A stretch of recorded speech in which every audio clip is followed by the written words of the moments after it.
Hello, and thank you for joining the Hemp Special Session as part of the 2021 Virtual Southeast Regional Fruit and Vegetable Conference. I am Hannah Wright, a graduate assistant at the University of Georgia, and I will be the moderator for this presentation. Pesticide CEU and CCA credits are available for most presentations offered during the live SE Regional Conference. Check the Pesticide CEU guide for a list of approved presentations and participating states. The Pesticide CEU guide is located in the Event Resources tab under the Media player. The guide is also available at the Resources Center, located on the main menu of the conference platform. Please note, pesticide credits will only be available for registered attendees and only during the live conference. Credits will not be available for on-demand viewing. There is a simple three-step process to receive pesticide CEU and CCA credits. First, go to the audience chat box located on the left side of your screen and type your first name, last name, and the states for which you are requesting credits. Again, go to the audience chat box located on the left side of your screen and type your first name, last name, and the states for which you are requesting credits. You will need to do this for every presentation to request CEU credits. The second step is to sign out at the end of every presentation. To sign out, go to the audience chat box and type your first name, last name, and the states for which you are requesting credits. You'll be reminded to sign out at the end of the presentation. The third step is to complete the pesticide CEU registration. You only have to complete this registration one time during the conference. This is not required with every presentation. To access the pesticide CEU registration web link, open the Pesticide CEU guide on the Event Resources tab located under the Media player. The Pesticide CEU registration web link is located on the front cover of the guide. This presentation is pre-recorded to reduce technical difficulties. We will be answering your questions live at the end of the presentation. You can submit a question at any point during this presentation by typing your question in the questions box and pressing send. Don't forget to thank our 2021 conference sponsors and exhibitors by visiting the virtual trade show and featured products pavilion. Lastly, don't forget to join us each morning for coffee chats and each evening for networking. Check the conference agenda for details. As I said earlier, my name is Hannah Wright.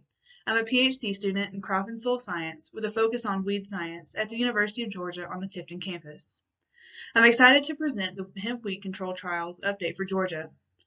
There are no herbicides currently labeled for hemp in the U.S., so this is the first step in working towards a herbicide label for this crop.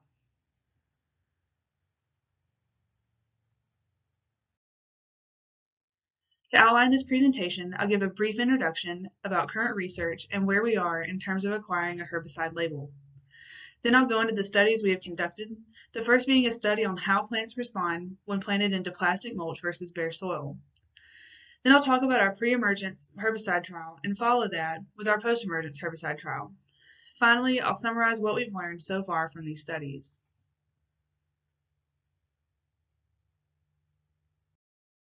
So far, research is pretty limited for CBD hemp. A few states have hemp research programs in the Southeast. Those states are Kentucky, North Carolina, Virginia, and Tennessee. However, much of the available herbicide research was conducted on fiber hemp, which is grown more like small grains than CBD hemp, in which production practices are more like vegetables. Additionally, federal and state regulations can slow the process for getting a label. So speaking of that process, we have a long way to go, but we have to start somewhere, and this research is the first step. In Georgia, many vegetable crops are grown on plastic mulch because vegetables grown on plastic have significantly higher yields than vegetables not produced on plastic. Within this system, a fumigant is applied and the plastic is laid immediately in order to keep the fumigant in the soil where it can be effective. Drip tape is also laid with the plastic so crops can be irrigated. Fumigants provide nematode, disease, and weed control. And after a few weeks, the fumigant dissipates and the crop can be planted by punching a hole through the plastic. This plastic is often utilized for various crops during several growing seasons, so we wanted to evaluate how hemp would perform in this system compared to no plastic. So for this experiment, fumigant was applied and the plastic was laid in the winter before hemp was planted. In order to make comparisons and keep the study simple, we used one bed and only had two treatments, plastic, or no plastic. To make the no plastic treatments, we simply cut the plastic off and removed it from the bed, which you can see in the picture on the left.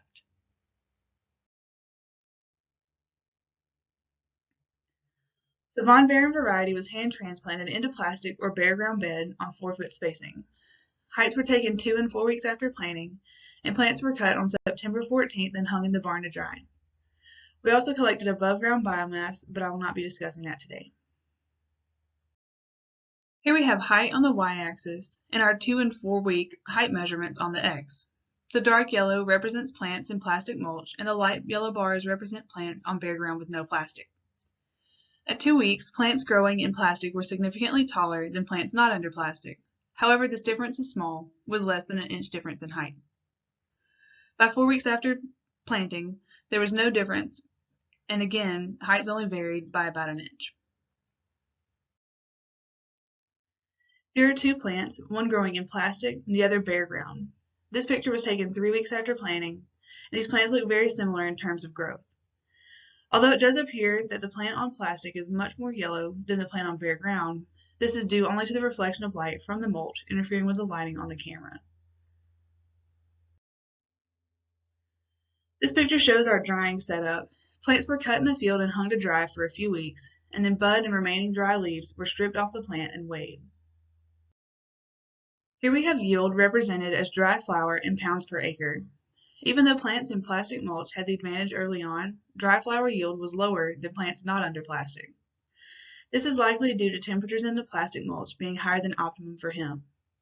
When we planted this study in early June, the soil temperature under the plastic was 95 degrees, while bare ground soil was 88 degrees. Hemp prefers milder temperatures, so the increased temperatures associated with plastic mulch likely stressed the plants, especially later in the summer, and resulted in yield loss. Now I'll talk about the pre-plant herbicide study we conducted. A pre-herbicide is a herbicide applied to soil before planting. Since we had very little research to go off of, we really just tried anything we could think of that might work.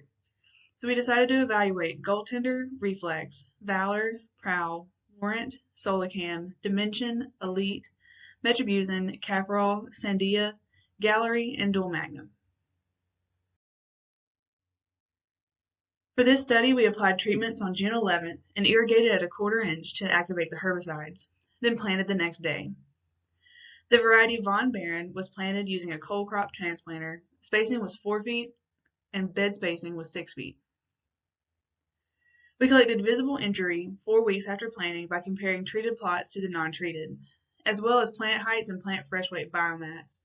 However, I'll only talk about injury today. We harvested plants on September 18th and hung them to dry, letting them dry approximately 3 weeks before we started stripping and weighing the dry flower.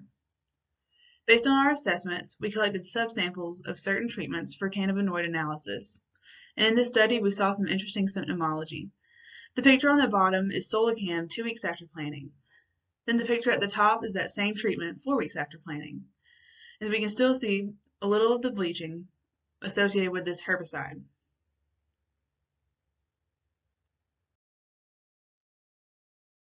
Now moving on to the injury we saw, first I wanted to show the herbicides that will not work. This graph shows the maximum injury we observed from these treatments, which was 4 weeks after planting. In the next few slides, I'll show you some pictures, but I did want to point out that we saw more than 30% injury. So of the herbicides we evaluated for pre-plant use, Elite completely killed the plants.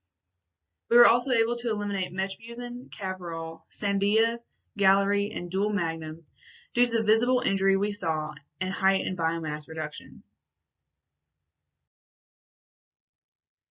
Here we have a few of the herbicides from the previous graph. We'll have our non-treated on the far left, and next to it are plants treated with Dual Magnum and Metribuzin. You can visually see they have fewer leaves and are smaller than the non-treated, with the Metribuzin being worse than the Dual. On the far right is a plant from an Elite plot. If you have a hard time seeing it, I've indicated the plant by this red arrow. Compared to the check, the plants treated with Caparol is much smaller and has fewer leaves. More obviously, plants treated with Gallery and Sandia are considerably smaller than the control.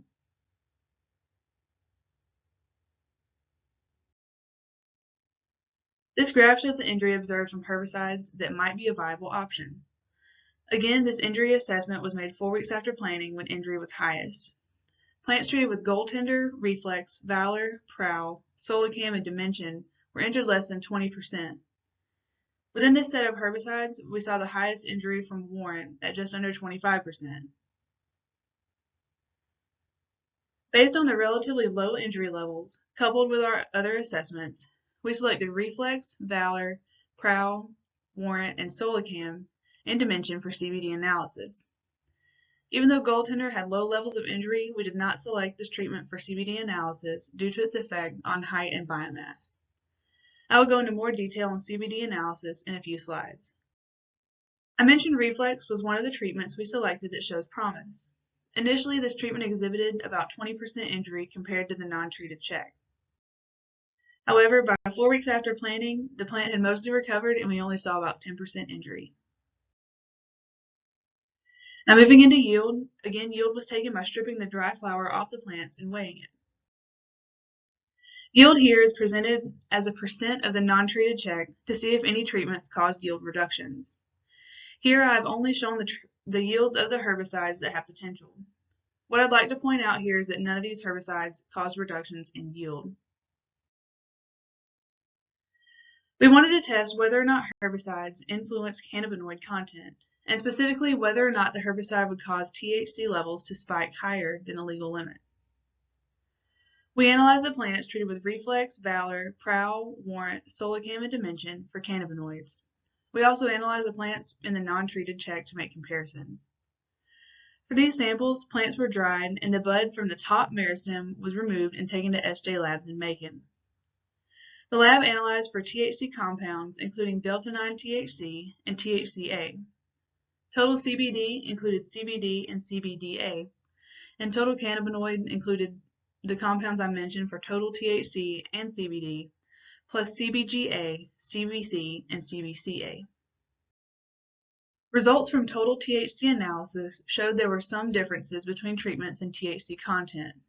Herbicides did not cause a significant increase in THC compared to the check. But as you can see, all treatments analyzed were above the legal limit of 0.3%. Total CBD is represented by the dark yellow bars, and total cannabinoids are represented by the light yellow bars. There was no significant difference between treatments for total CBD or cannabinoids, meaning our treatments did not significantly impact cannabinoid content. The last study I want to present is Hemp response to post-emergence herbicides. A post-emergence herbicide is an herbicide applied after crop emergence, or in this case, after transplanting. Again, we had very little research to go off of, so we selected herbicides we use in vegetable production as well as a few others. There were a couple of herbicides we wanted to evaluate at different rates, like metribuzin and sandia. We looked at metribuzin at 4 and 8 ounces per acre because we wanted to look at crop tolerance and because we can control weeds at these rates. Weed control with this herbicide is often improved with the addition of a non-ionic surfactant, or NIS, which allows the herbicide to remain on the leaf surface longer and penetrate the plant. We also wanted to evaluate sandia at different rates, again for crop tolerance and because we can control certain weeds with these rates. In addition to these herbicides, we evaluated Caprol, Invoke, Pursuit, Prowl, Warrant, Select Max, and Dual Magnum. Sunbelt Crush was planted using a transplanter on June 12th, with herbicide applications being made 2 weeks later. Again, we collected visible injury ratings and measured height and fresh weight biomass. However, I will only discuss injury. We also measured yield in the same manner as the study before and took subsamples for cannabinoid analysis. Many of our treatments killed or nearly killed the plants, as you can see in these pictures here. This graph shows the highest levels of injury we observed from our post-treatments, which was 2 weeks after application. Based on injury alone, we were able to eliminate metribuzin at all rates, both rates of sandia, Caprol, Invoke, and Pursuit as viable herbicide options for hemp. I wanted to show a few pictures of the injury we saw from our post-treatments. Here we have sandia at ½ an ounce, metribuzin at 4 ounces, and at 8 ounces plus NIS. It's obvious that these herbicides resulted in total loss. Showing more injury, on the left is a plant treated with Pursuit, and on the right is a plant treated with Caparol. In the background of that photo, and from the previous pictures, you can see that we know how to kill hemp plants. Only a few post-herbicides showed promise.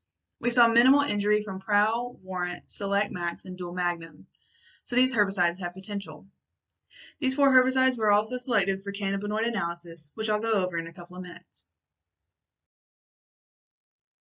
On the lower end of the injury we saw, we have Dual Magnum applied post compared to the check, and as you can see, there's no significant injury. Here we have the upper limit of injury from our promising herbicides.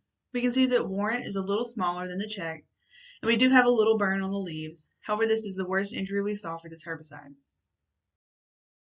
Moving into our yield results, again, yield was collected by weighing the dry flower stripped from plants.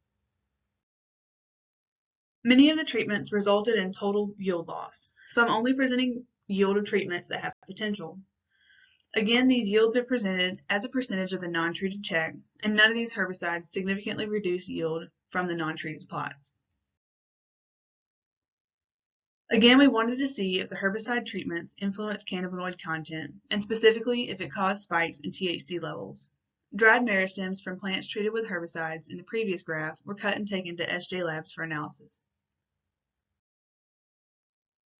Based on these results, the herbicide treatments did not cause a significant spike in total THC levels. However, all samples were higher than the legal limit of 0.3%. Here, total CBD is shown by the darker bars, and total cannabinoids are represented by the lighter bars. Again, herbicide did not significantly influence total CBD or cannabinoid content. So to recap and conclude the information in this presentation, keep in mind this is 1 year of research, and we have some promising options that we want to further explore and test again next year. We had quite a bit of variability between plants and from late season disease, which influenced our results. All of the THC levels we tested this year were higher than the legal limit of 0.3%, including plots not treated with herbicides. This tells us that herbicides probably did not impact THC levels. Again, though, this is only 1 year of research. When we were trying to determine the correct harvest time, a red trichome color was a good indicator of plant maturity. However, based on the THC analysis, I waited too late to harvest, so this method was not effective. Next year, we will try to harvest earlier in hopes that we can reduce the THC content. Many of the herbicides we evaluated were at the full or recommended use rate for other crops. We wanted to explore these rates further and see if we can find more options. Additionally, the next big step we'll need to take in moving towards a label is herbicide residue analysis of the bud material. There's still a lot of work to be done, but these studies are a step in the right direction. Thank you for your time, and I look forward to answering your questions.